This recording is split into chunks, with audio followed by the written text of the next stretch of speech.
Let's move on now and talk about a Rhode Island state senator named Tiara Mack. She's gone viral on social media for her, let's just say, unique approach to voter outreach. This is the video here, and it's gone viral for all the wrong reasons, if you're asking some people. Take a look at how she's encouraging people to get out to vote.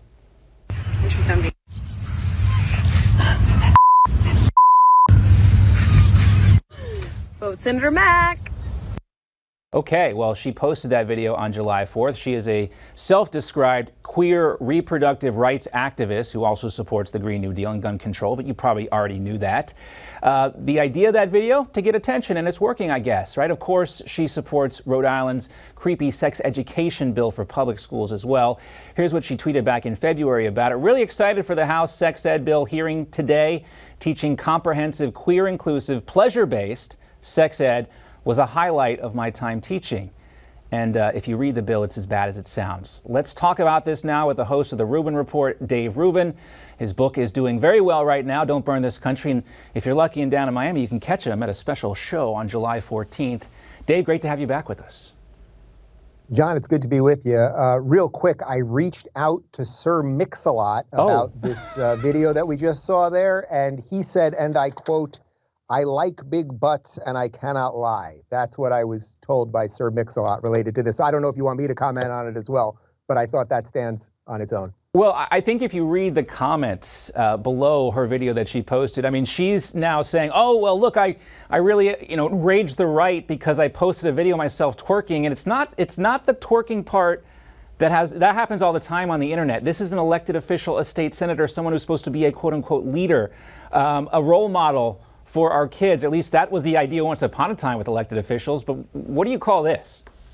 Well, I'm actually all for this stuff now. I've really had a shift, and it's a mindset shift that I would welcome you to join me on, John, which is that the more that these lefties show you who they are, that this upside down twerking beach woman who's a genderqueer unicorn or whatever she is, the more that they show you who they are, let's let them show us who they are. Let's encourage them to keep showing us who they are, how they are deeply unserious people, how they are not equipped to deal with any of the problems of the day, and that perhaps there are some other people out there who maybe don't have as big butts and maybe cannot balance on their heads, but maybe can try to solve some of the problems that we Americans face. So that's kind of where I'm at the moment. And you might just be saying, well, Dave, that's because you got a bum shoulder and you can't get upside down anymore. And that's partly true, but not totally true. There are videos of Dave Rubin twerking on the internet. I'm kidding, of course. But, her defenders, I think they were also, they were criticizing people who thought this wasn't right for, well, she's on it's July 4th. It's her day off. I mean, how dare you? David Cicilline, he's a Democratic congressman. His chief of staff said, look, I'm shirtless and smoking weed all the time. Nobody criticizes me for doing that. And like, you're a chief of staff. She's an elected official. It's not because she's genderqueer or because she's twerking. It's because she's a state senator in doing those things. Right. That's pushing it on kids. That's the thing. Anyone can smoke weed if you want to smoke weed. You can twerk if you want to twerk. But we have to decide, are these the people that we want being in charge of policy? If you are watching that video of her and you're going, boy, I really do want to vote for her. She seems like she's got her head on straight. I mean, her head's upside down, but her head's on straight, and she's going to solve. Look at this. I mean, my God, is that a problem solver or what? I mean, right?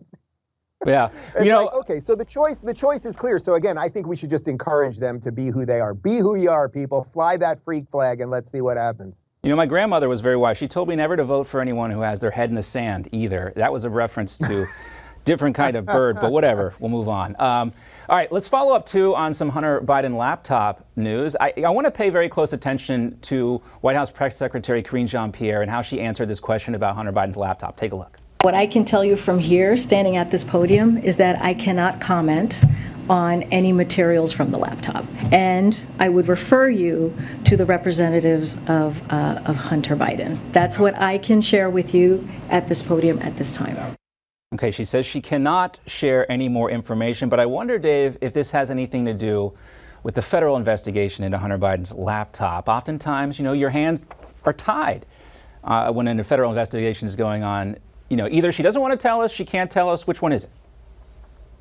Well, she's a liar. I mean, she is hired to lie for the administration, and because the entire administration is based in lies, virtually everything they say is a lie, then she just has to continue lying. It's interesting because, as you know from that extended portion of that clip, she's responding to a question by Peter Doocy, where he's talking about a phone call. Right. He's not talking about exactly what's on the laptop. It's a voicemail that Joe Biden left for Hunter Biden. I don't know why she can't comment on that. By the way, the laptop was never hacked into. It was voluntarily given to this computer repair shop guy. We couldn't talk about that 2 years ago. Now New York Times is willing to admit it's true, so we're allowed to talk about it again.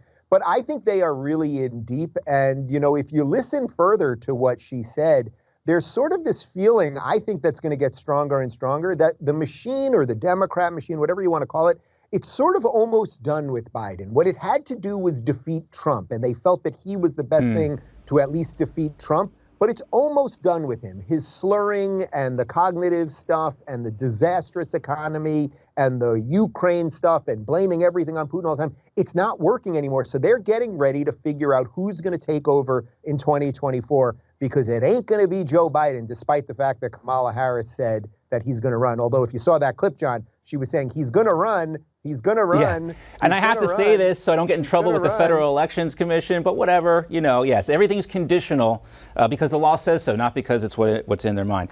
All right, Dave, I feel like all the cool kids are getting suspended from Twitter, which you're in that category now, after you just took a screenshot of a Jordan Peterson tweet about Elliot Page.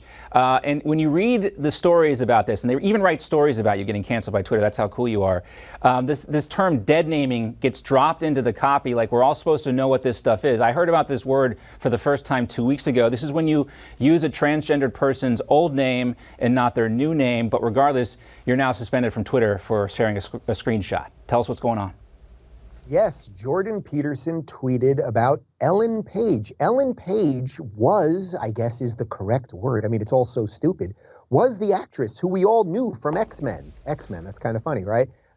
And she then decided to transition to be a male. She's not biologically male, but she is a trans male, I suppose. Jordan Peterson commented on that and then got suspended. All I did was share the screenshot of that and say, hey, Twitter's getting out of control with these suspensions. Now I've been suspended for that. And look, this is the world that we live in right now. These tech platforms in many ways have superseded our First Amendment rights. It's not that I can't walk outside my house and say what I want, but Twitter and Facebook and YouTube, they are the ubiquitous tools that we all have on this little devilish device that's in our pocket that allow us to communicate with the world. And they have decided that whatever they decide on any given moment, as you just said, John, nobody knew what dead naming was before. I have no problem with trans people. As an adult, if you wish to do whatever you want with your body, live with whoever you want, live as whoever you want, wear whatever you want, I don't really care about any of that stuff, but I won't bend reality and the use of words and the truth to your subjective feelings on any given day.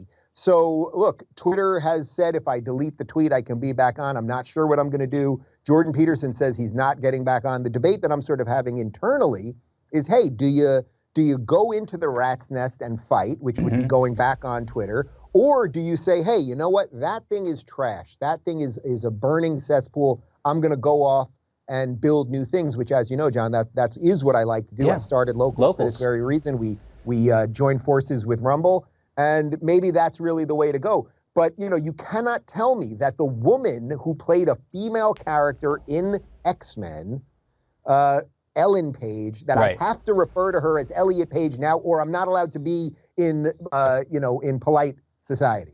It's like this term we have to use sometimes. It's a very awkward phrasing, but then vice presidential candidate. It's like that. And I'm constantly researching this, and I always find myself, why am I spending 25 minutes of my day trying to make sure I use allosexual and not asexual, because asexual is now privileged because it's normal or whatever. We're going to go down this, and this is all we're going to do is research pronouns and dead naming, and that's what they want us to do. They want us distracted by this stuff, Dave, so we don't focus on the basic issues. John, going forward, when I do the John Bachman program, and I love doing the show, I would like, under my name, I would like it to say Decepticon leader Dave Rubin. Can you do that? Whatever you want, Dave. That's the world we live in nowadays. We'll put it on your More than meets the eye, participation my trophy friend. as well. Yes, of course. Great to see you as always. And make sure you catch Dave if you can down in Miami on July 14th. Great stuff in the book. And the stand-up is choice as well. Dave, great to see you. Thanks, John. If you're looking for more honest and thoughtful conversations about politics instead of nonstop yelling, check out our politics playlist. And if you want to watch full interviews on a variety of topics, watch our full episode playlist all right over here. And to get notified of all future videos, be sure to subscribe and click the notification bell.